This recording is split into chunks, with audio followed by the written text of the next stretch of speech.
अस्सलामुअलैकुम। Welcome to AS kitchen. आज हम बनाएंगे बहुत ही मज़ेदार किस्म के पोटैटो बॉल्स। चलिए स्टार्ट करते हैं। मैंने 1 kg आलू लिए और उसे पहले बॉईल कर लिया, मैश कर लिया। अब आपके सामने है ये। अब मसाले सारे मैं आपके सामने इसमें ऐड करूँगी। 1/2 टेबल स्पून के करीब है लाल मिर्च पाउडर, ये हम इसमें ऐड करेंगे। और मैंने 1/2 टेबल स्पून ही लिया है धनिया पाउडर, और ये रोस्टेड है। इसे पहले मैंने गरम तवे पे रोस्ट कर लिया था। और ज़ीरा है, ये भी रोस्टेड है, इसे भी मैंने रोस्ट कर लिया था। अच्छे लगते हैं रोस्टेड मसाले इस तरह की चीज़ों में। और मैंने गरम मसाला लिया है 1/4। इसे साइड पे रखते हैं और दूसरे मसाले ऐड करते हैं। हरी मिर्चें और हरा धनिया जो है वो आप अपनी मर्ज़ी से ऐड करें। अगर आपको बहुत पसंद है आप ज़्यादा ऐड कर लें, कम पसंद है कम ऐड कर लें। ये तो मर्ज़ी पे होता है। मिर्चें, हरी मिर्चें और हरा धनिया ऐसी चीज़ है जो मर्ज़ी के मुताबिक होती है शामिल। और अब मैंने एक बड़े साइज़ की प्याज थी, उसे मैंने फाइनली चॉप्ड किया है ताकि इसके पीसीज जो हैं वो इसमें अच्छे लगें, बड़े बड़े बुरे ना लगें। और प्याज भी यही है कि आप अपनी मर्ज़ी से ऐड करें। अगर आपको अच्छी लगती है आप ज़्यादा कर लें, कम अच्छी लगती है कम कर लें। पहले हम इसे फोर्क की हेल्प से अच्छी तरह से मिक्स करेंगे। फिर उसके बाद हम इसमें कॉर्नफ्लोर ऐड करेंगे।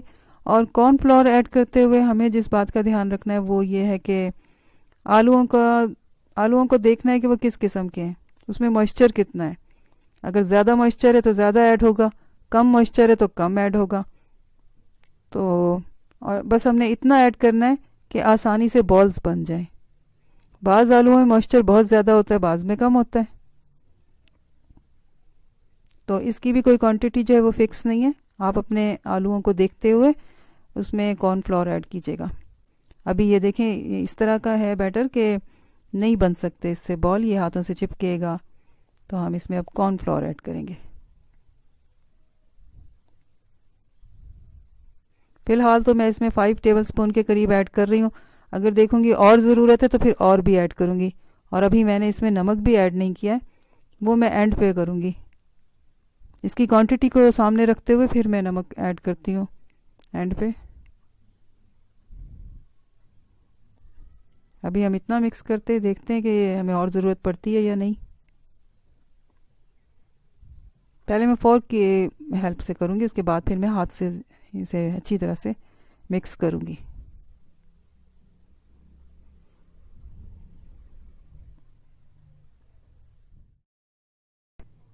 अब बैटर इस किस्म का हो गया कि इसमें और कॉर्नफ्लोर की ज़रूरत नहीं है, आराम से बन जाएंगे।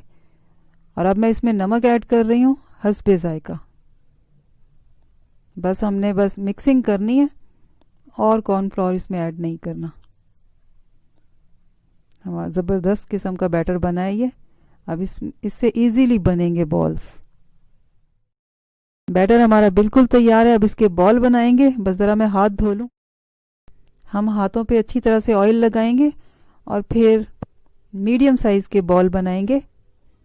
ज़्यादा बड़े बनाएंगे तो वो फिर उसे कुक होने में टाइम लगेगा, और छोटे बनाएंगे तो वो अच्छे नहीं लगेंगे। तो हम इसके बॉल्स जो हैं वो मीडियम साइज़ के बनाएंगे। ये आराम से कुक होंगे, इसे ज़्यादा टाइम भी नहीं लगेगा। और इसी तरह हम हाथों पे ऑयल लगाते जाएंगे और बॉल बनाते जाएंगे। और इसी तरह हम सारे तैयार कर लेंगे। बॉल्स हम सारे तैयार कर चुके हैं। अब हम इसे फ्राई करते हैं। ऑयल गर्म है। अब हम इसमें 1 बाय 1 ऐड करेंगे। और हमने इतने ही बॉल इसमें ऐड करने हैं जितने आसानी से हम जिसकी हम साइड चेंज कर सकें। ज़्यादा ऐड कर देंगे तो फिर मुश्किल होगी उसे फ्राई करने में। और जो फ्लेम है वो आपने मीडियम टू लो रखना है। अगर आपने हाई कर दिया तो वो ऊपर से तो कुक हो जाएंगे लेकिन अंदर से नहीं कुक होंगे। अगर फ्लेम मीडियम टू लो रहेगा तो फिर अंदर तक से ये आराम से कुक हो जाएंगे। देखें कितना ज़बरदस्त इस पे गोल्डन गोल्डन कलर आया है। अब ये जिस तरह का फ्लेम है उसमें ये बहुत आसानी से अंदर तक से कुक हो रहे हैं। जो फ्राई हो चुके हैं उसे हम डिश आउट कर लेते हैं।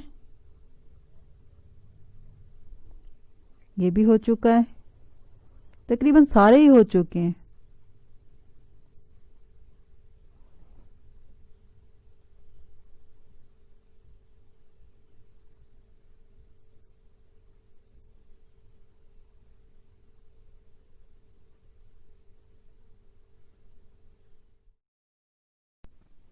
इन बॉल्स का टेस्ट जो है वो बहुत ही ज़बरदस्त है, और अगर इनमें रोस्टेड मसाले ऐड किए जाएं तो इनका टेस्ट और ज़्यादा इनहेंस हो जाता है। और अगर वैसे आप दूसरे मसाले यूं ही ऐड करेंगे तब भी टेस्ट आएगा, लेकिन अगर ज़ीरे को, धनिए को और गरम मसाला भी अगर कर लें तो रोस्टेड मसालों से इसका जो टेस्ट है वो बहुत ज़्यादा बढ़ जाता है।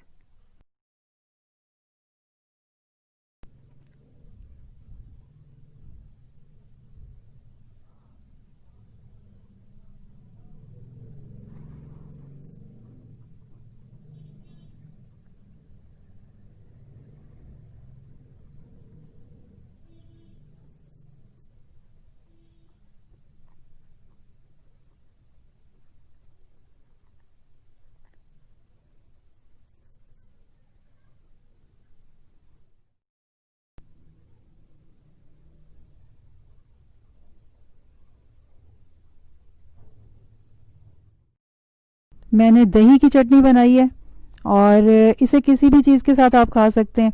केचप अगर आपको अच्छा लगता है, मीठा अच्छा लगता है, तो आप केचप यूज़ कर लें।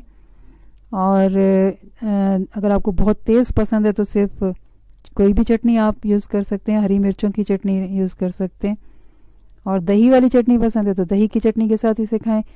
ये बहुत टेस्टी बनते हैं और हर चटनी के साथ बहुत अच्छे लगते हैं ये। तो आपको तो उस वक्त पता चलेगा जब आप इसे ट्राई करेंगे और इसे खा के देखेंगे, क्योंकि बताने से वो बात नहीं होती जो ट्राई करने में होती है, टेस्ट करने में होती है। तो इसे ज़रूर ट्राई कीजिएगा। और अभी मैं आपको तोड़ के भी दिखाती हूँ। ये ऊपर से बड़े अच्छे क्रिस्पी बने हैं ये देखें, ये देखिए ऊपर से क्रिस्पी हैं ये, और अंदर से ये देखें कितने सॉफ्ट हैं, और ये बहुत ही मज़ेदार हैं। आप इसे ट्राई कीजिएगा। और मैं अब आपसे नेक्स्ट वीडियो तक इजाज़त चाहूँगी। मिलते हैं नेक्स्ट वीडियो में न्यू रेसिपी के साथ। अल्लाह हाफिज़।